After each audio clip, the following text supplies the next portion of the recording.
نبی کریم علیہ الصلوۃ والسلام نے حضرت معاذ ابن جبل کو یمن کا گورنر بنا کر بھیجا،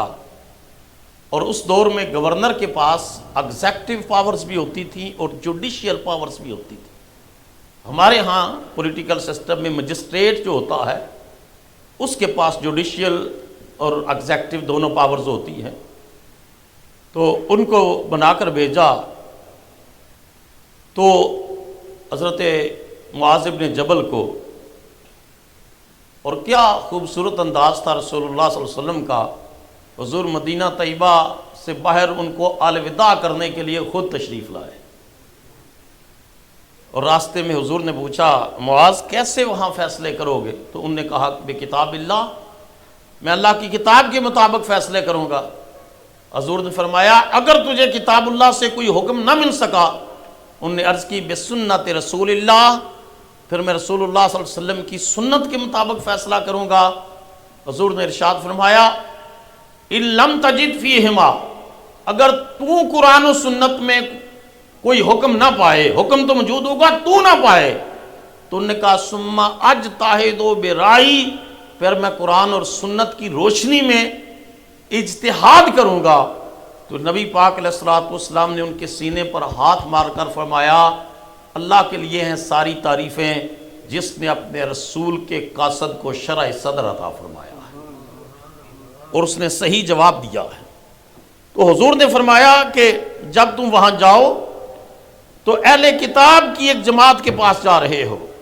تم انہیں دعوت دینا وہ اس بات کی گواہی دیں کہ اللہ کے سوا کوئی معبود نہیں،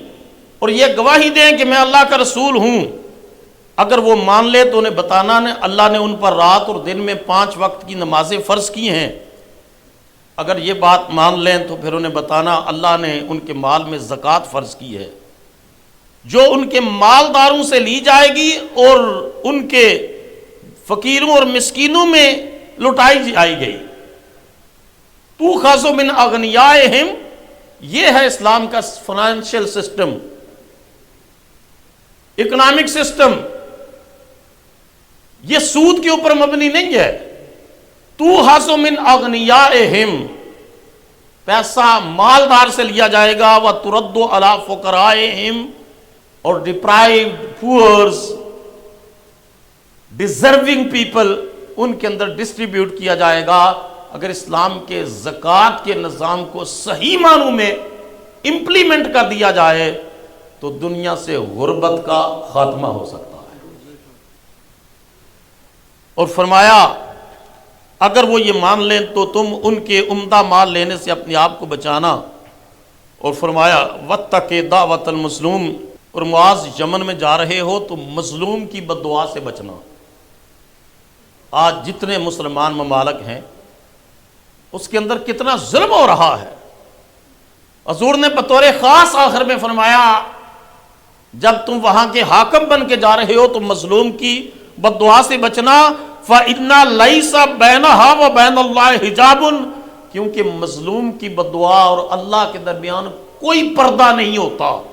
مظلوم جو ہی ہاتھ اٹھاتا ہے اللہ اس کی دعا کو جس کے خلاف وہ کر رہا ہے فوراً قبول کر لیتا۔ تاکہ رسول علیہ الصلوۃ والسلام اپنے صحابی کو یہ بات ارشاد فرما رہے ہیں، اور اس کے بعد پھر قرآن مجید کئی قوموں کا ذکر کرتا ہے کہ جن کو اللہ نے مال عطا کیا آزمائش کے طور پر، جب ان سے مطالبہ کیا گیا تو انہوں نے بخل دکھایا، کنجوسی کی، اور اس کے نتیجے میں پھر اللہ تعالیٰ کی گرفت سے وہ بچ نہ سکے۔ قرآن مجید کی سورہ القصص کے اندر آیت نمبر 76 سے 81 تک، 76 سے 81 تک جو آیات ہیں وہ قارون کے بارے میں ہیں۔ آج ہر بندہ اس شخص کو آئیڈیلائز کرتا ہے جو ملینر ہے، اس کو آئیڈیلائز کرتا ہے جو بلینر ہے، جس کی نیٹ ورتھ بہت زیادہ ہے۔ سنیے قرآن مجید کیا کہہ رہا ہے۔ فرمایا اِنَّ قارون من قوم موسیٰ، یہ جو قارون تھا نا یہ موسیٰ علیہ السلام کی قوم میں سے تھا۔ فَبَغَىٰ عَلَيْهِمْ، پھر اس نے سرکشی کی ان پر، وَآتَيْنَاهُ مِنَ الْكُنُوزِ، اور ہم نے اسے دیے تھے اتنے خزانے، ما انا مفاتحہ، کہ اس کے خزانوں کی جو چابیاں تھیں نا، چابیاں، اس کے لتنوع بالعصبۃ اولی القوہ، وہ جھکا دیتی تھی ایک طاقتور جتھے کی کمروں کو، یعنی بہت سارے لوگ اگر مل کر اس کے خزانوں کی چابیاں اٹھائیں نا تو ان کی کمریں جھک جاتی تھیں، وہ سیدھے کھڑے ہو کر چابیاں نہیں اٹھا سکتے تھے، اتنے وزن تھا اس کے خزانوں کی چابیوں کا، تو خزانوں کی کیفیت کیا ہوگی؟ یہ قرآن مجید کہہ رہا ہے۔ اذ قال لہ قومہ لا تفرح، جب اس کی قوم نے کہا کہ تم زیادہ اپنے پیسے پر فخر کرتے ہو، شیہی بگاڑتے ہو اور لوگوں کو بتاتے ہو اور جشن مناتے ہو، لا تفرح، زیادہ جشن نہ منایا کرو، ان اللہ لا يحب الفرحین، بے شک اللہ تعالیٰ زیادہ اترانے والوں کو اور پیسے کے اوپر اور مال و دولت پر فخر کرنے والوں کو پسند نہیں کرتا۔ وَابْتَغِ فِيمَا آتَاكَ اللَّهُ دَارَ الْآخِرَةَ، اور اس مال سے طلب کر جو اللہ نے تیرے لیے آخرت میں رکھا ہے، یعنی اس مال کو دنیا کمانے کی بجائے آخرت کمانے کا ذریعہ بنا۔ وَلَا تَنْسَ نَصِيبَكَ مِنَ الدُّنْيَا،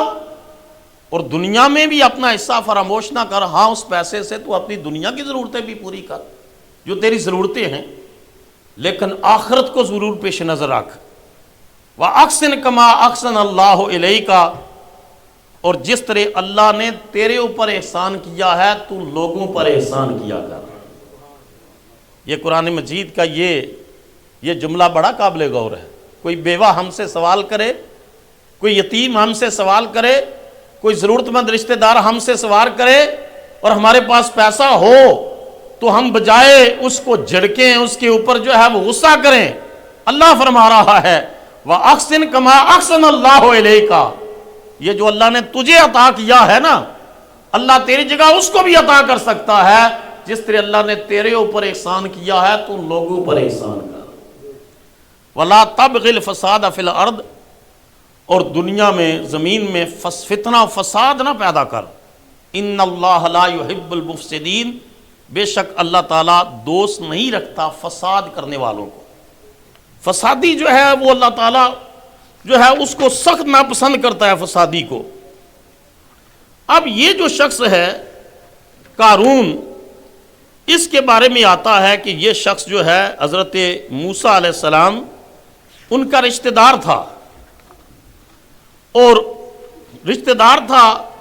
اور بنی اسرائیل کہ مومن حضرات نے اسے کہا کہ تو اپنے مال پر زیادہ نہ اترایا کر، فخر کیا کر، اللہ تعالیٰ اترانے والوں کو پسند نہیں کرتا،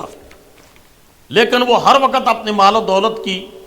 اپنے پیسے کی، اپنے کاروبار کی، اپنے مویشیوں کی، اپنی تجارت کی باتیں کرتا رہتا تھا۔ اب حضرت موسیٰ علیہ السلام سے وہ تھوڑی سی خار رکھتا تھا، بغض رکھتا تھا، حسد رکھتا تھا، اناد رکھتا تھا۔ کبھی کبھی حضرت ہارون علیہ السلام جو حضرت موسیٰ کے بھائی تھے ان سے بھی بغض کرتا، ان سے بھی حسد رکھتا، ان کے خلاف بھی پراپیگنڈا کرتا، اور کہتا حضرت موسیٰ کو کہ جو نعمتیں ہارون کے پاس ہیں وہ تو آپ کے پاس ہونی چاہیے، پراپیگنڈا کرتا۔ تو حضرت موسیٰ علیہ السلام آگے سے جواب دیتے کہ ہارون کے پاس جو کچھ ہے اس کو میں نے نہیں عطا کیا، اس کو رب کریم نے عطا فرمایا، میرے رب نے عطا کیا ہے۔ اب جب یہ بار بار اس طرح کی سازشیں کرتا تو اس نے جو ہے وہ دیکھا کہ اس کے باوجود عزت حضرت موسیٰ علیہ السلام کی زیادہ ہے اور پیسہ اس کے پاس زیادہ ہے۔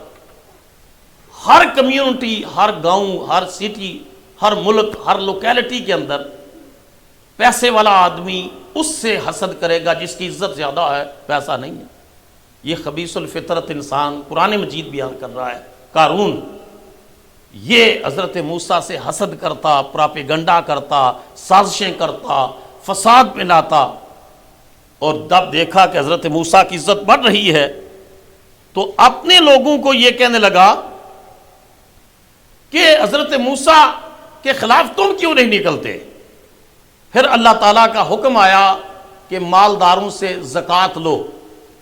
تو حضرت موسیٰ علیہ السلام نے اس کو کہا قارون کو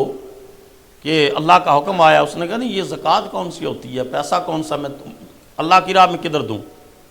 اب سنیے قرآن مجید جو انسانی نفسیات کو بیان کرتا ہے، کہتا ہے قال انما اوتیتہ علی علم عندی، کہنے لگا یہ جو پیسہ ہے نا یہ تو میرے علم کی وجہ سے، میری ڈگری کی وجہ سے، میری پلاننگ کی وجہ سے، میری سکل کی وجہ سے، میری مہارت کی وجہ سے، میری ایکسپرٹائز کی وجہ سے میرے پاس پیسہ آیا ہے۔ اولم یعلم ان اللہ قد اہلک من قبلہ، کیا اس مغرور کو نہیں پتا کہ اللہ تعالیٰ نے ہلاک کر ڈالے اس سے پہلے کتنے ہی لوگ تھے، من القرون، قوموں میں سے من ہوا اشد منہم قوۃ و اکثر جمعا، جن کے پاس اس سے زیادہ طاقت تھی، اس سے زیادہ پیسہ تھا، اللہ نے ان کو ہلاک کر دیا۔ ولا یسأل عن ذنوبہم المجرمون، اور نہیں دریافت کیا جائے گا مجرموں سے ان کے گناہوں کے بارے میں۔ فخرج علی قومہ فی زینتہ، تو ایک دن وہ نکلا اپنی قوم کے سامنے بڑی زیب و زینت کرتے ہوئے۔ قال الذین یریدون الحیاۃ الدنیا، تو جب اس کی گھوڑے اور اس کے خادم و نوکر چاکر اور جاہ و جلال دیکھا نا کہ کیا اس کی شان و شوکت ہے، کیا پیسہ ہے، کیا سونے کے دروازے لگے ہوئے ہیں اس کے محل کو، اور اتنی اس کے پاس سواریاں ہیں اور اتنے نوکر ہیں۔ قرآن مجید کہہ رہا ہے جب اس کی زیب و زینت کو دیکھا، قال الذین یریدون الحیاۃ الدنیا، وہ جن کے لوگوں کے دلوں میں دنیا کا لالچ تھا نا، دنیا کی حرص تھی، انہوں نے کہا یا لیت لنا مثل ما اوتی قارون، کاش جو پیسہ اللہ نے قارون کو دیا ہے اس طرح کا اللہ پیسہ ہمیں بھی دیتا۔ وہ دل میں یہ تمنا کرنے لگے۔ قرآن مجید کہتا ہے وہ کہنے لگے انہ لذو حظ عظیم، یہ تو واقعی بڑا خوش نصیب ہے، اس کے محل کے سونے کے دروازے ہیں، اس کے اتنے نوکر چاکریں، اتنی اس کے پاس سواریاں ہیں، اتنا اس کا جاہ و جلال ہے، اتنی اس کی نیٹ ورتھ ہے، کاش یہ پیسہ ہمارے پاس بھی ہوتا۔ وقال الذین اوتوا العلم، اور اس گروہ میں سے بنی اسرائیل میں جن کے پاس علم تھا، ایمان تھا اور علم تھا، وہ کہنے لگے ان سے جو یہ خواہش کرتے قارون جیسا پیسہ ہمارے پاس بھی ہو، وہ کہنے لگے وَلَكُمْ ثواب اللہ خیر لمن آمن وعمل صالحا، ان نے کہا کہ تمہاری ہلاکت ہو، فرمایا اللہ کا جو ثواب ہے نا یہ بہتر ہے اس شخص کے لیے جو ایمان لایا ہے اور نیک عمل کرتا ہے، اس پیسے سے عمل اور ایمان کی قیمت زیادہ ہے۔ بولو نا سارے، جہاں ایمان پہنچاتا ہے یہ نیٹ ورتھ وہاں نہیں پہنچاتی، جہاں عمل صالح پہنچاتا ہے وہاں یہ نیٹ ورتھ نہیں پہنچاتی۔ وَلَا يُلَقَّاهَا إِلَّا الصَّابِرُونَ، اور نہیں یہ عطا کی جاتی نعمت سوائے صبر کرنے والوں کو۔ تو ایک دن اس نے دیکھا کہ جاہ و جلال میرا زیادہ، سارا کچھ میرے پاس، عزت حضرت موسیٰ کی۔ اس نے اپنی قوم کے لوگوں کو کہا کہ حضرت موسیٰ کے اوپر الزام لگاتے، ایک بازاری عورت کو تیار کیا، کہا میں اتنا پیسہ تمہیں دوں گا، تو نے مجمع میں کہنا ہے کہ حضرت موسیٰ نے میرے ساتھ زیادتی کی ہے۔ چنانچہ وہ عورت تیار ہو گئی، اور یہ قارون حضرت موسیٰ علیہ السلام کے پاس گیا، جا کر کہتا ہے کہ بنی اسرائیل کے لوگ وہاں جمع ہیں اور آپ آ کر کچھ واعظ کریں، کچھ بیان کریں۔ حضرت موسیٰ علیہ السلام تشریف لے گئے، عورت کو تیار کر رکھا تھا کہ جب آپ وہاں آئیں تو نے کھڑی ہو کر کہنا ہے کہ انہوں نے میرے ساتھ زیادتی کی ہے، میرے ساتھ گناہ کیا ہے۔ تو جو ہی آپ نے بیان شروع کیا تو وہ عورت کھڑی ہو گئی، اس نے کہا جی یہ سارے مجمع کو میں کہتی ہوں کہ ان نے میرے ساتھ یہ گناہ کیا ہے، زیادتی کی۔ تو اللہ کے صاحب جلال نبی رسول ان نے کہا کہ عورت کو مخاطب کر کے کہا یاد رکھ اگر تو جھوٹی ہے نا اسی وقت تیرے اوپر اللہ کا عذاب آئے گا اور تجھے دنسا دیا جائے گا، اور اگر سچی ہے تو ابھی سچی بات کر۔ حضرت موسیٰ کا جلال دیکھ کر وہ عورت ڈر گئی، کانپ گئی، وہ کہنے لگی کہ یہ قارون نے مجھے تیار کیا تھا، یہ جھوٹا ہے، آپ اللہ کے پیغمبر ہیں، آپ سچے ہیں۔ وہاں حضرت موسیٰ علیہ السلام نے بنی اسرائیل کو کہا میں ابھی خدا سے بددعا کرنے لگا ہوں، جو قارون کا ساتھی ہے اس کے ساتھ چلا جائے، جو میرا ہے میرے ساتھ آ جائے۔ لوگ ڈر گئے اور حضرت موسیٰ کے قریب آئے، سوائے 2-3 شریر بدبخت فتنہ پرور فسادی لوگوں کے۔ انہوں نے کہا نہیں، یہ موسیٰ نے تو ویسے ہی یہ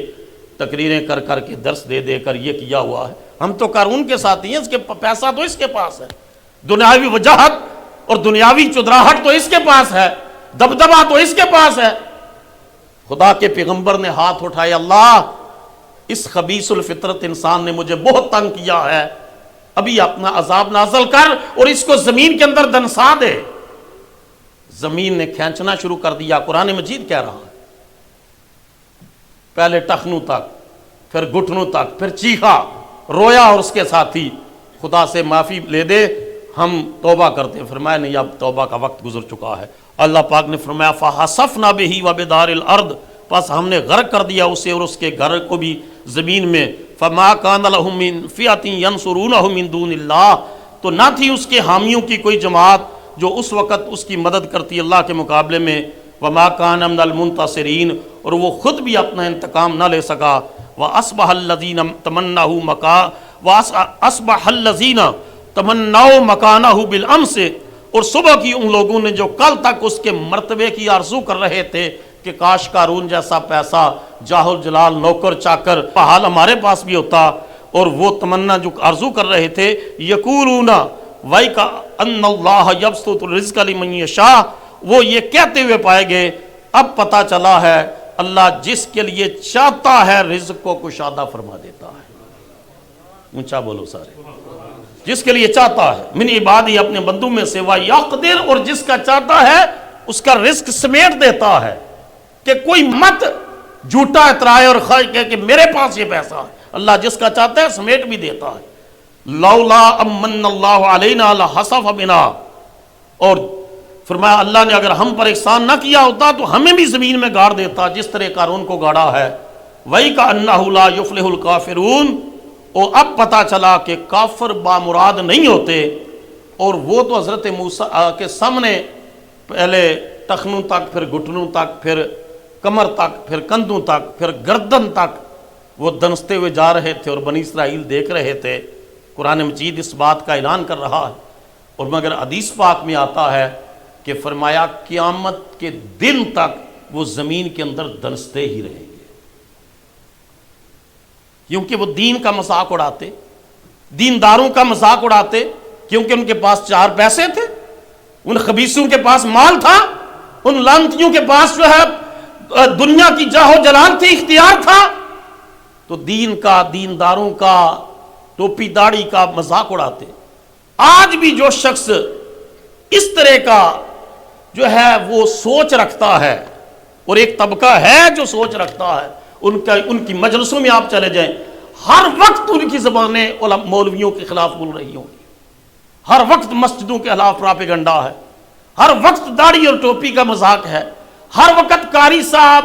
عالم صاحب، امام صاحب ان کا مذاق اڑا رہے ہیں۔ ان خبیث الفطرت لوگوں کو قرآن مجید کی ان آیات سے عبرت حاصل کرنی چاہیے کہ جس شخص کے پاس اتنے خزانے تھے کہ قرآن کریم کہہ رہا ہے کہ اس کی چابیاں اٹھانے سے لوگوں کی جو ہے کمریں جھک جایا کرتی تھی، وہ اتنے خزانوں کے باوجود بھی وہ خدا کی گرفت سے نہ بچ سکے۔ آج بیتھ ایونیو کے اوپر آپ سروے کریں، 10 سٹوروں پر چلے جائیں، 6-7 سٹوروں پر آپ کو لوگ ملیں گے مولویوں کے خلاف باتیں کر رہے ہوں گے، مسجدوں کے خلاف باتیں کر رہے ہوں گے، ایسے اور ان کے پاس پوچھو کہ یہ جو کر رہے ہو اس کا کوئی ثبوت بھی ہے تیرے پاس؟ کہتے جی مجھے تو لوگوں نے یہ کہا ہے۔ رسول اللہ صلی اللہ علیہ وسلم نے فرمایا سب سے جھوٹا انسان وہ ہے جو سنی سنائی باتیں آگے بیان کرتا ہے، کوئی ریسرچ نہیں کرتا، کوئی تحقیق نہیں کرتا۔ فرمایا سب سے جھوٹا انسان وہ ہے جو کہتا ہے کہ لوگ کہتے ہیں، لوگوں کی یہ باتیں ہیں۔ تو سنیے، آج اپنی نیتوں کو درست کر لیں۔ جو شخص کسی دین کے کام کے ساتھ، کسی بھی مرکز مسجد کے ساتھ وہ متعلقہ ہے، اگر وہ کر رہا ہے تو خدا سے یہ کہے کہ اللہ میرا دیا ہوا قبول فرما رہا ہے، اگر نہیں کر رہا تو کہے کہ کاش میرے پاس بھی ہوتا، رسول اللہ صلی اللہ علیہ وسلم نے فرمایا دو افراد ہیں جن سے رشک جائز ہے، حسد جائز ہے. ایک وہ جس کو اللہ نے علم دیا ہے اور دن رات علم کی دولت کو تقسیم کرتا ہے، قرآن حکیم پڑھاتا ہے، اور دوسرا وہ شخص جس کو اللہ نے پیسہ دیا ہے وہ اللہ کی راہ میں خرچ کرتا ہے. تو اس کمیونٹی کی بہت زیادہ اصلاح کی ضرورت ہے، جو دن رات الزامات، مجھے خود پیغامات آتے ہیں، فلاں سٹور والا کہہ رہا ہے جی یہ پیسہ کھا گئی، فلاں کہہ رہا ہے جی انہوں نے گاڑیاں بنا لی، فلاں کہہ رہا ہے انہوں نے مکان بنا لیے. بدبختو اپنے اعمال کو ضائع نہ کرو، اپنے اعمال کو ضائع نہ کرو، اور بغیر کسی ثبوت کے الزامات نہ لگاؤ، بغیر کسی تحقیق کے جھوٹے پراپیگنڈے نہ کرو، وگرنہ خدا کی گرفت سے وہ نہیں بچ سکیں گے. کیونکہ قرآن مجید میں اللہ پاک نے فرمایا ہے کہ فسادیوں کو اللہ تعالیٰ پسند نہیں کرتا. قرآن مجید کہتا ہے وَالْفِتْنَةُ أَشَدُّ مِنَ الْقَتْلِ، ایک انسان کا قتل کتنا بڑا گناہ ہے. قرآن کہتا ہے فتنہ پھیلانے والا، ڈس انفارمیشن پھیلانے والا، رومر پھیلانے والا، جھوٹی باتیں آگے کرنے والا، وہ پتہ چل رہا ہی پھیلانے دا، فرمایا یہ قتل سے بھی بڑا گناہ ہے فتنہ پھیلانے والا. تو میں تو فیس کرتا ہوں کہ فلاں نے یہ کہہ دیا، فلاں ٹھیک ہے، تنہائی میں کہتے ہیں اللہ تعالیٰ تو جانتا ہے دلوں کے حوال، تو نیتوں سے آگاہ ہے، تو جانتا ہے کہ انسان کس نیت سے کوئی کام کر رہا ہے، تو جانتا ہے کہ کوئی ایماندار ہے اور کوئی بے ایمان ہے. لیکن ان لوگوں کے لیے ضرور یہ پیغام ہے جو کسی پڑوسی کے اوپر، کسی کو ورکر کے اوپر، کسی دیندار کے اوپر الزام لگاتے ہوئے ذرا بھی نہیں ڈرتے، اور دن رات پراپیگنڈا اور افواہیں اور جھوٹے الزامات اور یہ کر دیا. خدا سے ڈرو اس وقت سے جب ایک ایک قرآن مجید کہہ رہا ہے ایک ایک لفظ کا سوال ہوگا، زبان بطور گواہ کھڑی ہو جائے گی، کان بطور گواہ کھڑے ہو جائیں گے، آنکھیں بطور گواہ کھڑی ہو جائیں گی کہ تم نے یہ باتیں کی، تم نے یہ سنی. قرآن مجید یہاں تک کہتا ہے اگر 3 بندے بیٹھ کر پراپیگنڈا کر رہے ہیں اور تم پاس بیٹھے ہو، اگر تم ان کو نہیں روک سکتے تو اس مجلس سے اٹھ جاؤ. قرآن کہتا ہے پھر اس مجلس میں نہ بیٹھو، یا روکو، یا اگر نہیں تمہارے اندر اتنی صلاحیت نہیں ہے تو پھر اس مجلس سے اٹھ جاؤ، تاکہ وگرنہ تم بھی ان کے اندر شمار کیے جاؤ گے. تو میں بھی اللہ کے حضور توبہ کرتا ہوں، آپ بھی سارے توبہ کریں. اللہ ہم سب کو فتنوں سے محفوظ فرما. ہم میں سے جو آدمی کسی کے اوپر جھوٹے الزام لگاتا ہے، پراپیگنڈا کرتا ہے، فساد کرتا ہے، اللہ ہم سب تیری بارگاہ میں توبہ کرتے. اونچا بولو سارے. اور جو آپ کے ساتھ کوئی بات کرے کسی کے بارے میں بھی، زید ہو، بکر ہو، احمد ہو، محمد ہو، جو بھی علی ہو، جس کے بارے میں بھی بات کرے، یہ ضرور کہیں کہ یہ جو تم پراپیگنڈا کر رہے ہو خدا سے ڈرتے نہیں ہو. قرآن کی یہ کتنی آیتیں بتا رہی ہیں. اللہ فتنے والوں کو پسند نہیں کرتا، اللہ فسادیوں کو پسند نہیں کرتا، اللہ خیر کی بات کرنے والوں کو پسند فرماتا ہے،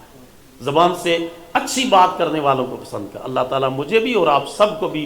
فتنہ پرور، فسادیوں، جھوٹے الزام لگانے والوں، جھوٹے پراپیگنڈے کرنے والوں کے شر سے اللہ مجھے اور آپ سب کو محفوظ فرمائے. وما علینا